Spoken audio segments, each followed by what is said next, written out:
Yo, this is Rampantilla Radio. Omukubi w'ebifaananyi Nakinko Sadshits bw'atyo bw'aziikiddwa olunaku olwaleero engeri ebadde yakiisiramu lwasonga nti musajja abadde muyisiraamu. Kupije Deniza Kakole omulungi atumbudde kansubire nti oli bulungi wonna wasinzidde olunaku olwaleero sijja kubaga te neerabira okwebaza gyonna gy'otuusaako engalo eyo gy'osinziira. Weewaawo y'omukulu amanyiddwa nga Kasuku avuddeyo n'agenda maaso okuba nga ate ayogera ku bantu ab'enjawulo abavuddeyo kuba nga ate okuweerera omwana w'omugenzi era ng'agambye nti mwekigendererwa kyammwe si kyakulya nnamwandu wabula nga mwekwese mu linnya ery'okuba nti mugenda kulabirira omwana we.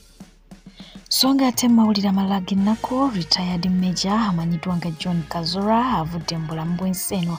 Ono yaliko mu National Resistance Army era nga yakola nnyo n'omukulu amanyiddwa nga Dr. Kizza Besigye afiiridde ku myaka 67. Tewerabira nti tubadde mu Easter era nga Easter Monday yebulayo kati ka weekend kabiri nga tekagwako abantu badde ku mirimu naye nga basirebu bangi batwaliddwa e Butambala okuba nga ate basanyusa abantu baabwe era ng'omukulu amanyiddwa nga King Saha y'omu ku bo oba okitegeera ng'abayimbira TikTok live anti ke kayimba akaliko naye nga munnange ono yesoose kuba nga ate afuna ekyemisana ekinyuvu ne banne nga bwe babadde e Butambala era nga banyumiddwa wabula nga ate gye biggweredde nga poliisi emusazeeko bw'abadde asanyusa abantu e Butambala.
Abamajje bazze ku stage baagala kutwala King bali mu byuma babo bagenze mu byuma baba abamajje bagenze mu byuma baba abamajje King abadde ayimba bagenze mu byuma baagala bijjako baba abamajje bagenze mu byuma baagala kujja King ku stage baba abantu babagobye baba abantu babagobye babadde baagala kujja King ku stage babo bajja mujje ku stage woyo mujje ku stage bamujje ku stage wetuli tetulina wetulaga yes abantu babiganye tuli kalenda makimbye King abadde ayimba abamajje ne bajja ku stage so nga ate gw'omuliro gutannategereka gwe gwavudde gukutta obuyumba mu zooni y'e Makayi e Mengo ebintu ebiwerako ddala ne bisirikira mu muliro guno abatuuze bagamba nti enzimba y'obuyumba buno ebadde mbi nnyo ng'oba oliawo yandibanga yeeviriddeko omuliro guno okuba nga ate gukwata. So nga ate olunaku olwaleero yo kkooti esindisa abasajja abawerako ddala bana mu kkomera lya gavumenti erimanyiddwa nga Katojo nga kuno kwe kulina omuyimbi wa gospel amanyiddwa nga Levi ku by'okuba nti benyigira mu ttemu ery'okutta omuto ow'emyaka 4 gwe baawaayo nga saddaaka basobole okufuna obugagga. So nga ate ku nsonga eno y'omukulu amanyiddwa nga Jumba Lubawaali Gawesa avuddeyo bw'atyo n'akomerera bannamawulire n'abategeeza nti lwaki omuntu eyeeyita pasita bw'asaddaaka omuntu ebifaananyi bye bakozesa bassaayo bya lubugo we babeera boogera ku mawulire gano era n'abasaba nti bandibadde bateekayo ebifaananyi by'ekkanisa omukulu oyo yenna abaakoze ekintu ekyo mwasumba oba si ekyo ne bassaayo ebifaananyi by'ekitabo kyakozesa ng'asabira endiga ze. Waddenga omukulu amanyiddwa nga Akena abadde nga alabika n'aba NUP mu ntuulo eziwererako ddala era nga bangi babadde beebuuza onaakola ki wano. Yo UPC evuddeyo bw'etyo neetegeeza nga bw'eraba Jimmy Akena ng'omuntu ali perfect okudda mu bigere by'omukulu Yoweri Kaguta Museveni nga wano mu Uganda teri mulala ayinza kubeera perfect mu kifo ekyo okuggyako Akena. So nga ate ye omukulu amanyiddwa nga Ofuno Opondo ng'ono ye media center boss avuddeyo bw'atyo n'awandiikira omukulu Yoweri Kaguta Museveni abeere nga atamukkiriza alekulira ekifo ekyo asobole okuba nga ate yeeteekateeka okwetaba mu kalulu ng'omubaka ow'abakuliridde mu Eastern Uganda. Ono agamba nti ayagala kudda mu bigere by'omukulu amanyiddwa nga Dominic Gidudu Mafaabi. So nga ate Georges wano ye omukulu amanyiddwa nga General Moses Ali yalabikako mu katambi ng'agezaako okuba nga ate annyonnyola abantu nga bw'ayagala okudda bamwongera ekisanja omwaka ogujja wadde nga bo bangi balaba nti embeera mwali oba oliawo tesaanidde kubanga ate akomezebwawo mu kifo wali, naye nga bo abantu b'ejjumane bavuddeyo nabo bwe bati ne bakakasa nti omuntu waabwe bakyamwetaagira ddala okuba nga ate abakiikirira tebafaayo biki ebyogerwa ku mikutu megatta bantu. So nga ate ku bukadde 10 obwogerwako omukulu Yoweri Kaguta Museveni bweyagenda maaso okuba nga ate agabula mu babaka ba paalamenti ye 10 resident district commissioner amanyiddwa nga Hud Hussein avuddeyo n'ategeeza nti buli mubaka wa paalamenti yaloza ku ssente zino oba yazifunako kababeere abo aba opposition abagenda maaso okuba nga ate bakritisayizinga ekikolwa n'agamba nti n'oyo talkative FDC MP amanyiddwa nga Ssemujju naye y'omu kwabo abafuna ssente zino mbufunze abalumiriza nti bafuna obukadde 10. So ebigambo bino biba bimuvuddemu kikakasa bukakasa nti ddala ensimbi zo zaagabibwa, naye nga omubaka amanyiddwa nga Honorable Ssemujju tannavaayo ku nsonga eno kubaako kyagyogerako. Katulinde oba oliawo ajja kwogera. Nzikiriza kutusseeko ebigambo by'omubaka omwajja amanyiddwa nga Kanso Elias Nalukoola bw'abadde mu kusaba kw'olunaku lwa Easter. Nti gwe olizaala ddi? Labanza abaana abayitirivu benzadde gwe nga tokola ki? Tozaala. Enjovu neddamu n'egamba embwa nti gwe bw'oba ozadde ozaala bubwa. Nze bwe nzaala njovu, ebeera enjovu emu, naye ensi ekuluumulukuka okuva ebule n'ebweya ejja eraba enjovu eyazaaliddwa. Sirabangako bantu be bakulumulukuka okujja okulaba obubwa obwazaaliddwa. Mukyo kikyentegeeza nti bw'oba n'ekirooto ekinene olumu kirwawooko, ekirala ekirooto ekinene kyeraliikirizaako ne ku muloosi. Ojja ogende mu kirabo ky'emmere bw'obagamba njagala chips chicken bakuweerawo, naye bw'obagamba njagala ensujju nga bagifumbiddemu enkoko munda bakugamba tuweemu ku nnaku tusobole ogiteekateeka. Na bwe kityo kye tuzimba kirooto kinene, buli lwe tusobola nga tuzimba, naye temufuna entengereze ku kirooto kyaffe ekinene. Nange bannange bakama bange abalungi ntandise n'ekitundu ky'akakadde ka siringisi.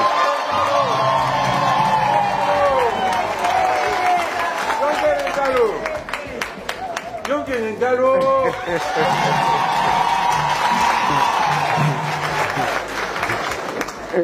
Nga bwe mbagambye ntandikwa bannange tusigale nga tukolera wamu ku lw'enkulaakulana y'ekitundu kyaffe. Mwebale nnyo, mwebalire ddala okukola emirimu gino bamikwano, mwebale nnyo, njanga kuba nammwe. Naye bannange bwe mubanga mufunye obuzibu oba essanyu mumpite bannange tukolere wamu. Mwebale nnyo, mwebalire ddala. Nsaba Mukama ababeere weewaawo. ate nga ye omukulu omanyiddwa nga Obed Lubega gwe gumanyi nga Raina, yes, owa Maulana ne Raina. Ajjukira nti ono naye yeesimbyewo, bagenda kwesimbawo mu kalulu ka 2026 era ng'ayagala kifo kya Lubaga South. Weewaawo yagenze maaso okuba nga ate akubisa posters ez'enjawulo n'atandika okuba nga ate azitimba mu Lubaga, naye nga bo abatuuze bagenze maaso okuba nga ate bamutegeeza nti posters agenda aziwanuleyo akole ekyetaagisa mbu teetaddeko kifaananyi kya mukulembeze. Mu muntu agingire vidiyo eno emutuuseeko, Oweekitiibwa Rain, tukusaba n'obuwombeefu ng'abantu ba Lubaga South, tukwegayiridde taata fisaawa akadde oyiteko mu Lubaga South ono n'ebipande bino byonna obizeeyo gye baabikoledde bateekeko ekifaananyi kya pulezidenti. Awatali ekyo akalulu maneya ne mye. Meanwhile, omukyala amanyiddwa nga Etanya, yes, I think yali happiest mukadde kano oluvannyuma lw'ebirabo okuba nga ate biyiika bijjira kumukumu okuva eri habibi we omukulu amanyiddwa nga Joshua Barak, yes. Bano baajaguza anniversary yaabwe ey'emyaka 3 nga bali bonna, oba okitegeera eyo milestone tebagitwala for granted ku side yaabwe, era nga omwami assa omukyala ebirabo yamusurprise awo n'asooka decorating ekifo n'aleeta ebirabo kwegamba omukyala yina n'amusazi excitement. Okitegeera si yatasekera bwerere, she was really happy. Bangi baali bagamba nti it will end in tears, relationship eno terina lugendo, naye at least bagezezaako okuba proving wrong, they are still standing and still going. Ate obeetegereza obulungi bakulaga nti kihabbatina kikyaliwo nnyo nnyini ddala. Ate nga ye omukyala amanyiddwa nga Maureen Nantume, yes, it was her birthday era nga munanga agenze maaso okuba nga ate olunaku alujaguza bw'atyo mu kadress ako akaliko ebimasamasa nga bw'okalengera, wali wonna ne kakeeki ke. Agenze maaso okuba nga ate akuŋŋaanya abagenyi babatonotono babadde busaabala, bwe bati bagenda maaso okuba nga ate basala kakeeki ako ne bakalya ne bakanyumirwa ng'ajaguza amazaalibwa ge oba ag'emyaka emeka, kyonna kyekiri ekikulu kiri nti birthday ye ebaddeyo ate nga ali musanyufu, ali mulamu bulungi n'abaana be, alhamdulillah.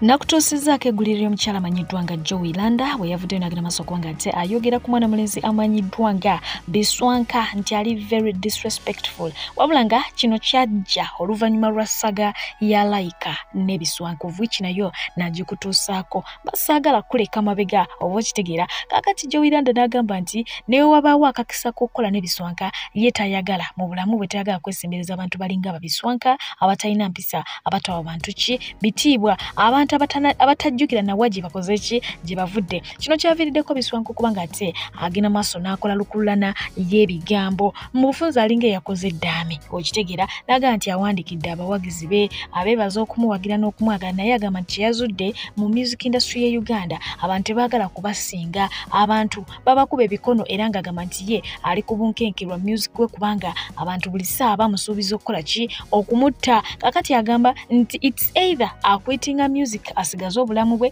oba asigala mu music afiirwe obulamu bwe, naye akkiriza nti singa afiira wano eno ajja kubanga ate afudde nga muzira, era nga akkiriza nti music we ajja kusigala mu matu gamwe kubanga alina music akwata ku mbeera yonna. Alina music wa Valentine, alina music wa Christmas, alina music w'omukwano. So in case aba afudde, music we ajja kusigala nga playing, ajja kubeera legend nka omugenzi Fire Bongo Retire, ajja kubeera nga omukulu amanyiddwa nga Radio Moze, era ng'agamba nti ne Radio Moze bw'omutunuulira bamuyiganya mu music industry okukakana nga bakoze ki bamugyeko obulamu. Agamba nti yeewuunya lwaki abantu bagamba nti ali disrespectful olw'okuba ng'avaayo ne yeeyita sita n'ababuuza ye sister kituufu ali sita kakati waba yeeyise sita lwaki gwe kiba kikuluma n'ogamba nti talina mpisa. Biswanka ayogedde ebigambo bingi naye ng'agambye nti ali most likely okulekulira music industry ng'omwaka guno guggwako asobola okuba ng'atakola ki asigaza obulamu.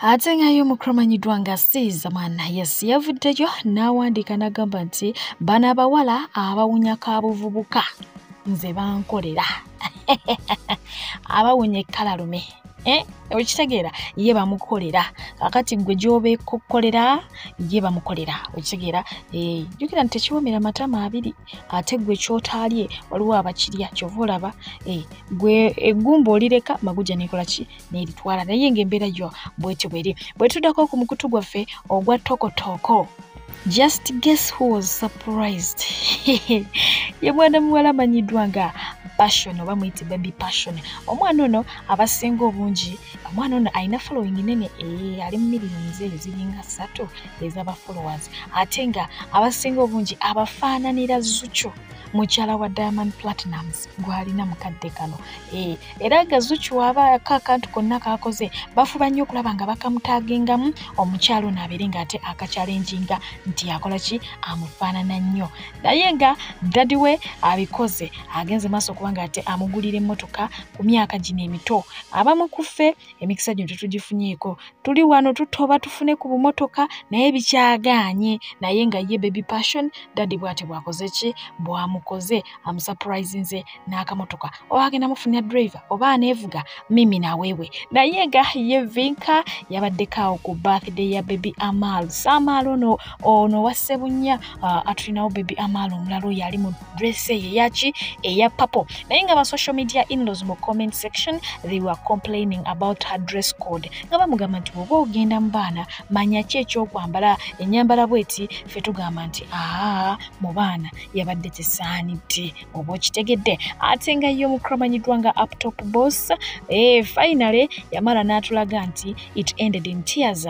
n'omukyala amanyiddwa nga Heartbreaker. Owulira erinnya Heartbreaker mumenyi wa mitima kakati ono ye mukyala eyadda mu bigere bya Heartbreaker olaba they are twinning bambala bifaanagana naye nga Heartbreaker gyali yasabula abantu omwana yamugambye nti wabula ogabye katholo namubuuza mpozi kalina mulimu ki omulala bwe mbasikaga budde kakole mulimu ki omulala bw'atyo bwe yamutegezeza so ng'ate ye omukromanyiddwa nga mwami Lutaya muyite Shakibo alina saawundi gye yatuddemu bwe yamaze ogituulamu ekyabadde mu comment section kwadde kwetomera anti nga bagamba mbu obubaka butuuse ewa nnyini bwo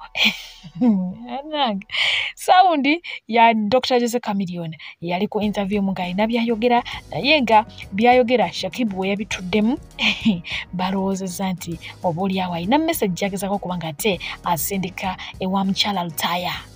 Nego oyinza okuva kuwanisa mboyi nga nze n'ogenda mbu ogenda kuzunga ku myaka gye tulimu abantu bakyanoba ono bwembwogera olagawa si butanoba kati nange bwankibanyinza Jaja Tawuse tsanyu lyayina lyamoche wagonja yasa omukyalo ono namukutusaako emabega kaawo nsubira nti mwenna mumumanyi bulungi abasinga obungi naddala beekuumira wano omukyalo ono ye mukulu amanyiddwa nga Kyagulanyi Ssentamu gwe yakyalira amangu ddala nga yakadda jjojjuzi wano okuva emitala w'amayanja gye yali yava gwe yasookera ddala okukyalira oba okiwulidde naye nga bo abamwagala baagambye nti ennyumba pulezidenti mwe yakusanga tetwagala mulundi oguddako mwabakusanga era nga bano basazeewo okwekolamu omulimu netandika okumusondera ensimbi ezisobola okuba nga te zimuzimbira akayumba akapya. Obweyamo bwange ku nyumba ya Jajja Tawuse nze mbumaliriza obwange nga Queen. Omanyi waliwo omwami yavuddeo ne yeeyama nti agenda kusiba Tawuse ku nyumba ya Jajja ku Bwerere konza nze kanneeyame Tawuse era n'atubalira ze twetaaga n'ekika kye twagala kuba twali tetwagala Tawuse ziseerera Jajja kuzigwako mumanyi mukadde so byonna ebadde byetaagisa biggweredde miliyoni 1.40 n'egigwamu n'empeereza ddala kamu 1.55 ne transport so kyekyo nenga nyongera okwebaza buli munna struggle avuddeo n'agamba nedda president kwe yakyalidde Jjajja omulundi ogwokubiri n'asanga ewaka nga wafaanananga we yali luli ku luno tulina okukikyusa mbambi mwebale abaana ba Nuupu mulaga obumu I salute you all. Kuba buli eyeyamye ali mu kituukiza kyewunyisa ntweyamira mu comment section naye owatanka batandise ogiramuza owa TV gyali ow'entebe gyali owa plaster bakyasiiga bambi thank you. We all know very well bambi mwebali nnyo mwebalire ddala mbadde ndabidde bebaza abakoze omulimu ogwo ku mukyalo oyo Jjajja Tawusi yes naye nga fena tukimanyi bulungi nnyo nti omukyala amanyiddwa nga Chumi ya falling out n'omukyala amanyiddwa nga Spice Diana. A lot happened sigenda kwanga ate nkuzaayo eyo naye kakati nno yavuddeyo n'ekibozibozi ku manager Roger hey ngagamba nti ye ne manager Roger befwa mpata Osaga. Hello, Manager Roger. Hello. Yes, me again. Manager. Ono Chumi. Oli bulungi. Tuli ku live ya Junior. Njagala obulira abantu amazima. Wankoze so bate wankoze. Wanne bakako bato ne bakangako.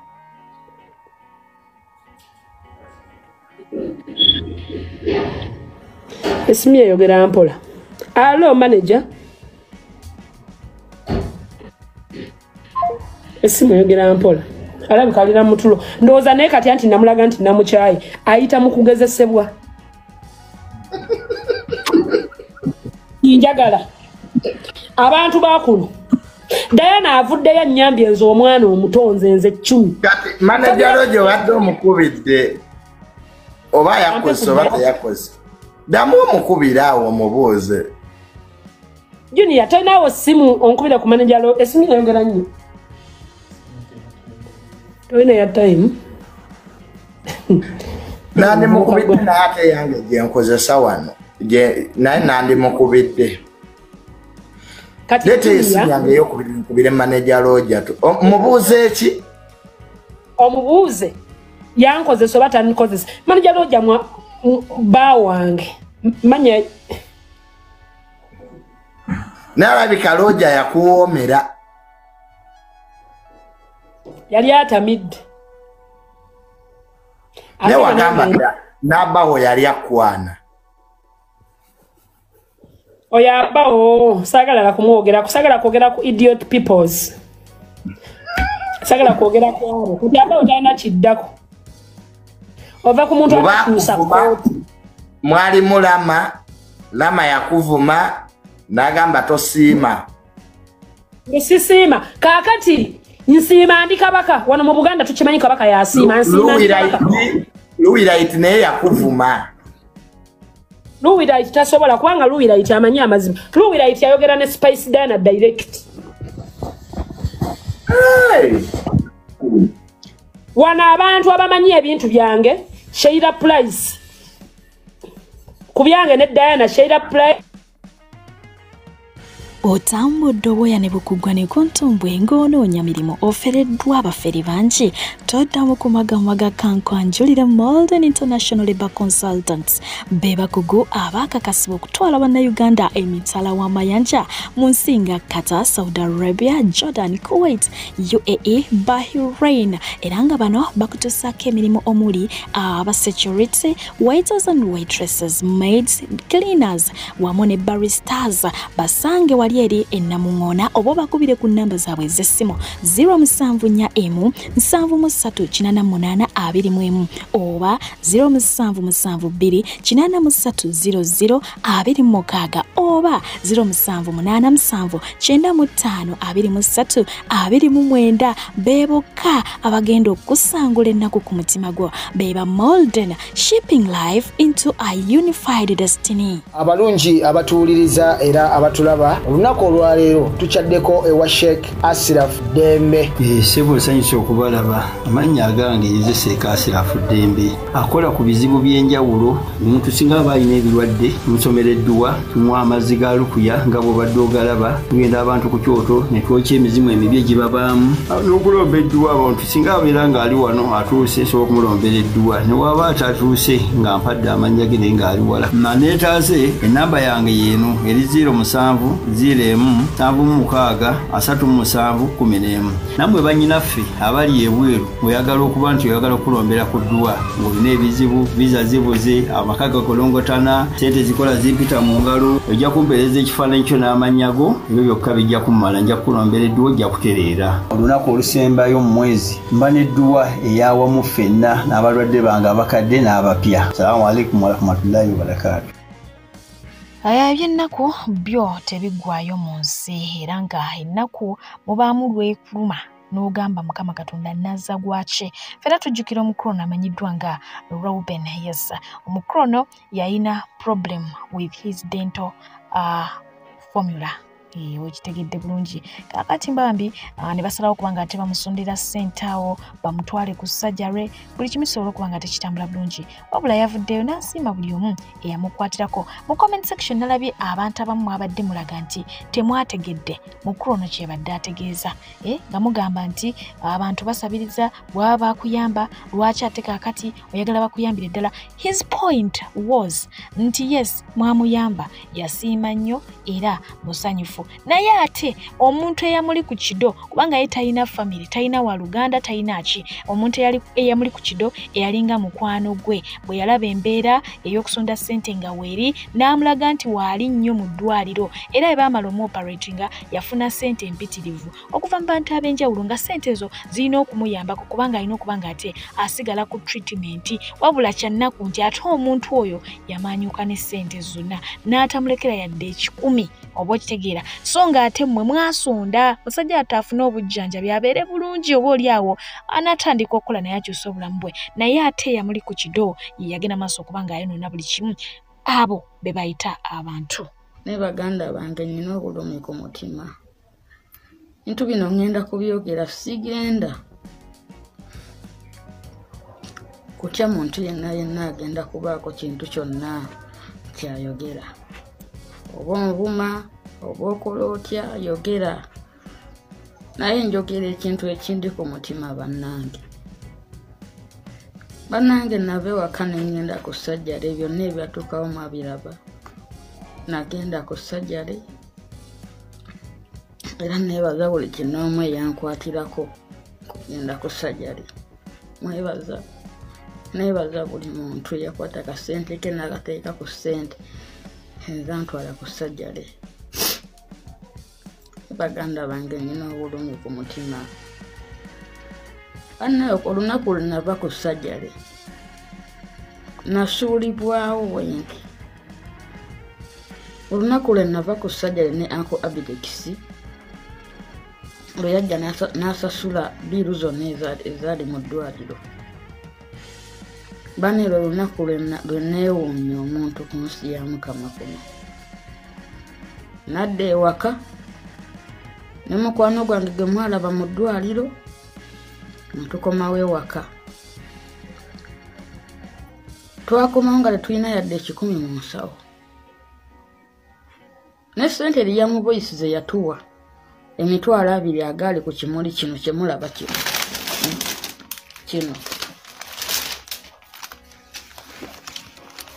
ekimuli kino kyemulaba kino kyaliko $200 naye wallahi gonna nago ganzigibwako kitegeera baganda bange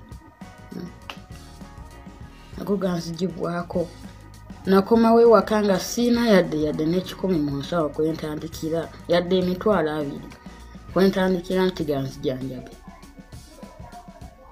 baneze siina maama siina taata siina muntu yenna nali manyi nti nfunye muganda wange oba nfunye ab'ekika ana vidiyo eno mujja kunsonyiwa ngenda kugikola nga mpanvu nembutuufu ndi disappointed nnyo fayini nagenda ku sajjale nembutuufu saalisuuliriddwawo ntyo ekyasinga nga okuntiisa okugenda ku sajjale nga nkimanyi era nja kukoma bintu bisigale nga bye bimu kati labayo labayo waggulu yonna tewali mannyo naye weesibako ogezaako okwesiba ku muntu nalaga nti ate omwesibako bwesibi tegeera nja kintu mwakitandika mwenna ate nalaga nti akikuleseemu kati nze ngenda kola atya okufuna amannyo bannaye nze mulaba natuuka n'okuva ku buliri ku ndiri nga nkyali mulwadde nengenda ku geti netandika okukola omulimu gwange gwa kugula geti nagenda netandika okukola nga nkyali mulwadde nga kasana bekaaka ne ku geti kanjo kyabe kati amasanyalaze ne gampitamu nga bwenkwata ku geti amasanyalaze gampitamu wegati aganda bange nkusaba munyambe mutuuse message eno ku muntu gwe kikwatako yenna nasiima nnyo ekyo ne mukama akimanyi okuba nti natwalibwa ku sajjale n'enkyusibwa naye bambinsaba kiro n'okukoma mu bbanga neetaaga amannyo nze siriiko bwasiizi n'akasente kenkola tekasobola kummala kumbeezaawo oluusi okola n'okola emyezi 3 nga tebakusasula n'obeerawo n'ogumiikiriza n'ogamba embeera be nateeraba naakola ki embeera sente zijja kujja naye walayi embeera yeyongera kubeera mbi nzira mu kamera muno neefeekinga obulamu naye nga nsula n'enjala tegera lunaku lwaleero lwa Easter nobalayi sirina yadde omutwalo mu nsawo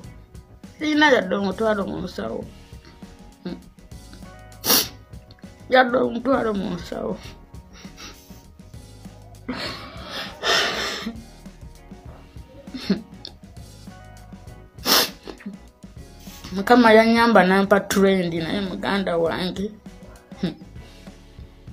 trendi nagifuna nemutuufu nasigadde nga bwendi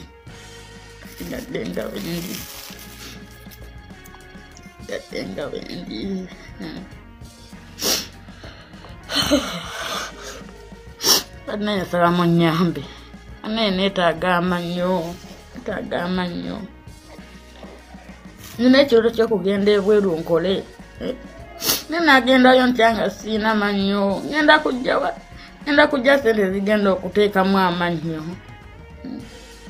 ndazijjawa otubadde twava mu ddwaliro bwetutinga sajjale nga batusiibudde mu ddwaliro walayi awo omukwano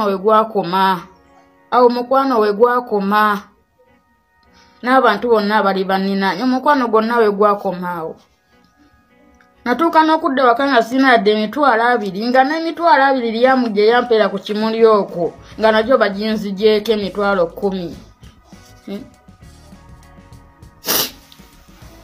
anaesaba kunyamba muntambulize vidiyo netambule.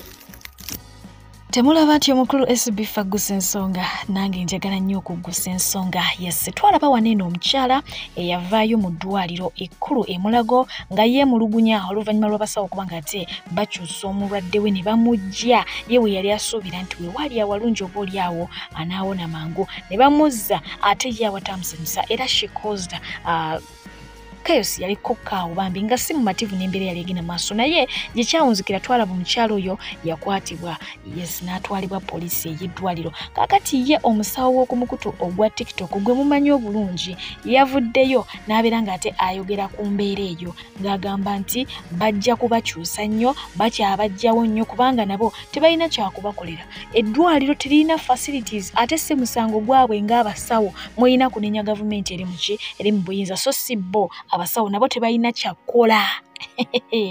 Oh, Uganda. Okuseetula abalwadde tujja basiitula 100%. Okujja ku kitanda tujja kikujjako tukuteeke awalala tuteekewo omulwadde ali obubi. Bannayika mbabuulire kino.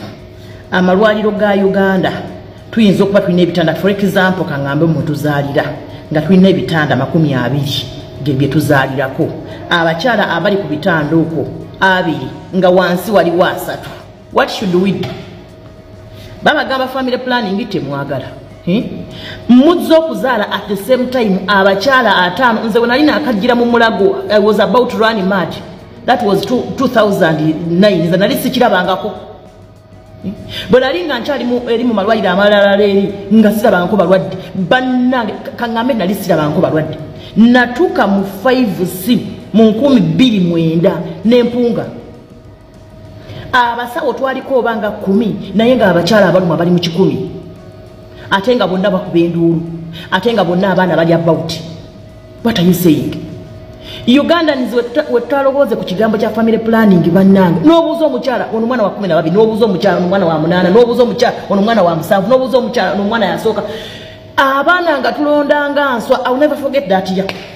Nayagaana okuddayo gye nava kati mukwano omusawo tagenda kuzaalikiza ku ttaka nga gwali ku kitanda waggulu tonnazaala era bwe kugamba nti dda wali wansi nze nteeka omulwadde ku kitanda fe abalwadde tumenyesa emigongo tufudde emigongo mwali muvuddeko wano ne mugambako nti abasawo sorry abasawo abazaalisa kisinga obajja ku mirimu gye bakola kufa migongo nkunaamirire wansi nzaalisa omukyala ku ttaka nga gwoli ku kitanda bulwapale tujja bajjako bwe nkugamba nti ddako wali wansi nzaalikizeeko ono omulala o else mulekerawo okuzaala ng'obumyu oli wanzaala 18 okyajja kuleeba ng'olowooza omuzaalisa mbu ake ku ttaka akuzaalikize wansi ng'oli ali ku kitanda lwakuba gweokyali nkukebedde tonnaba dda wansi oli atuuse okuzaala adde ku kitanda sinza akola ebitanda mu ddwaliro bannange n'abakuba n'amalusu sinza ateekawo ebitanda mu ddwaliro weebiba ebitanda ebizaalibwako nga biri 3 muli 5 oli ali ku ttaka ayagala kusindika bwe nkugamba dda wansi ono adde ku kitanda nzaalise tufudde emigongo abantu baffe be bafiirwa si mmwe anti mumanyi kugamba nti abasawo be babi 24/7 mumanyi obuzibu bwe tuyitamu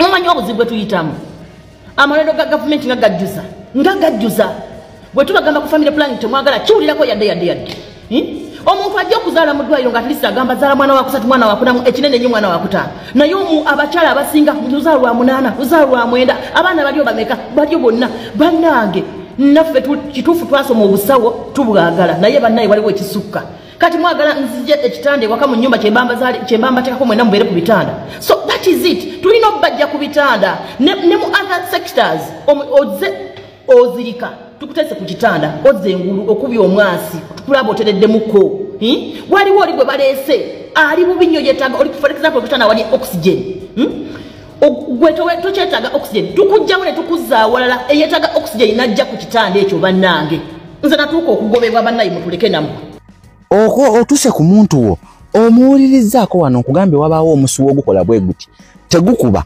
omuyita jona taddamu owulirize omukka obassa oba tassa ekifuba tekisituka owulira tassa ontunnunsi tezikuba kyogenda okukola ekiddako ki ezo ze sayini eziraga nti omutima gw'omuntu oyo guyinza okuba gwesibye kitegeeza ekyo kyolita nti omuntu ayinza baafunye eki ataataaka kati omutima we guba gwesibye ne mudduka ku dduuka babiri mugende muleete owa booda mugenda kudda ng'afudde ekisookebwako ogenda kukola ki ogenda kukwata ekibatu kyo kino okiteeke mu kifuba kye wakati ku ggumba lino eri kaluba lino okiteekewo bwoti okwate guno omukono gwo ogulinaani dominant oba omukono gwo omunafu oguteeke kuno waggulu otandike okumunyiga ekifuba ogenda kumunyiga otya ekisooka omutereezezza ali straight ali ku ttaka ogenda musemberera bwoti omubeere kumpi bw'oteekawo guno omukono ne guno bwoti omwebakire tokozesa maanyi ga mikono wabula bend over obeere nga amwebakidde obeere ng'olinga amusuulako ekifuba kyo otandika okumukola ki okumunyiga bwoti nga bwe munoonya oba nga munno bw'akola ki nga bw'anoonya obuki obuyambi bw'aba muntu mukulu tunyiga emirundi 3 n'omufuuwamu omukka emirundi 2 kakati okumufuuwamu omukka kijja kusinziira oba muntu wo ku level ki oba ku level ki oba mukwano gwo ku level ki oba ku level ki osobola omufuuwamu direct n'omumwago osobola okugamba nti nze kansooke nteekeko akatambaala then ndyoke mukole ki mufuuwemu omukka okitegedde buli wonyiga bwotyo kitegeeza newonaaba buli wonyiga bwotyo emirundi 3 nga womuteekamu n'emika emindi osigala bw'ogira bw'omalayoko cycle nga 2 oba emirundi nga 2 egya 3 ng'omukeberako oba entunnunsi zizze bwe ziba tezinadda ng'oddamu kitegeeza newonaamutwala mu species z'okumukima ewaka ogenda kusigala ng'okola ki ng'okyamunyiga naye woba owulidde nga entunnunsi zizze omunyize ekifuba entunnunsi zizze ogenda kuzzaako ki kumuteeka mu recovery position. Recovery position yetya ekisooka ogenda kukwata guno omukono oguteeko eno. Eno ye position egenda okuyamba omulwaddewo okusigala nga assa bulungi n'amalusu agandi mulakidde okufuna kye twandiise aspiration aleme kugafuna. Bw'omala oteeka guno omukono wano okwate guno oguteeke ku ttama lye wano. Oba ondaba oddire okugulu kuno okusitule bwoti. Okulabye? Bw'omala okusitula bwoti nga ne wano kuno okutadde wano mukwate bukwasi omuwunzike bwoti. Okiraba? Bw'omala omuwunzika okugulu kuno okuteeke ku nayinte. Okulaba? Then omukono guno ojje ogutereeze. Ebiseera ebisinga kiba kirungi n'okolamu kano n'omuleetera omutwe okuddako waggulugulu bwe amalusu we gaba gazze gabeere nga gayiika buki buyise. Otherwise amalusu agate bwe ganaamugenda ewakyamu gajja kumuleetera kye twandiise aspiration. Abeere mu recovery position bw'ati nga omutadde mu special oba nga omulinze waka nga we mulinda ambulance, ebiddako abasawo ba ambulance basobola okutandikirawo. Kino kigenda kukuyamba okuwonya omulwaddewo obutatuuka wali ku OPD mu ddwaliro omusawo akugambe muleese mufu. Ako kabadde kakuyiga munange oba oli awo ofunyemu ekyokuyiga embeera bwe zimanyi okututomera nga tetumanyi naki kye tuyinza kuba nga tetuzaako mukadde ako. Weewaawo ye omukulu amanyiddwa nga Ediawe akyali ku kikaliriro bakyamukalirira era nga ne Joyce y'omu ku abo abavuddeyo kuba nga ate bamukalira. Abantu abamu manyi okuŋŋamba nti Joyce byayogera tembitegeera. Olw'engeri gy'ayogeramu ebigambo bye oba oluganda lwe terutereera bulungi naye nga ku mulundi guno yagambye Ediawe kati bo nga bo balina essuubi mu Robert Kyagulanyi Ssentamu.